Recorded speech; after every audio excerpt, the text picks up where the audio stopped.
কিরকম বাংলাদেশি কিরকম শালি কি করলো বাংলাদেশি বাচ্চা ওটা হ্যাঁ ওই শালি বাংলাদেশের থেকে 2 মিটার ওর বাপ মা ওর গুষ্টিতে না ওই শালি না ওই পুলিশ করে গোয়া মারা যায়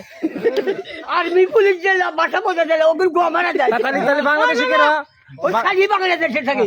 আর ব্যক্তি বাংলাদেশি না ওই শালি করে বাপ মা গুষ্টিতে বাংলাদেশি আমি জামাই বাচ্চা গেছিলাম তো কোন হিসাবে কয় বাংলাদেশ দিয়ে আছে হ্যাঁ খাইছি কোন হিসাবে কয় বাংলাদেশ দিয়ে আছে মানুষের জন্য না কাক কয় বাংলাদেশি কওছেন আগের কাগজপত্র ক্লিয়ার তোমার জানি না বছর করলে কি তো হয় তোমার জানি ভালো গজল গল হ্যাঁ গজল ফের এসে কই দিছে বাংলাদেশি কওছেন গজল গজল হ্যাঁ গজল তুমি এখন সময় নাই তো ওকে বাংলাদেশি কও ওই যাই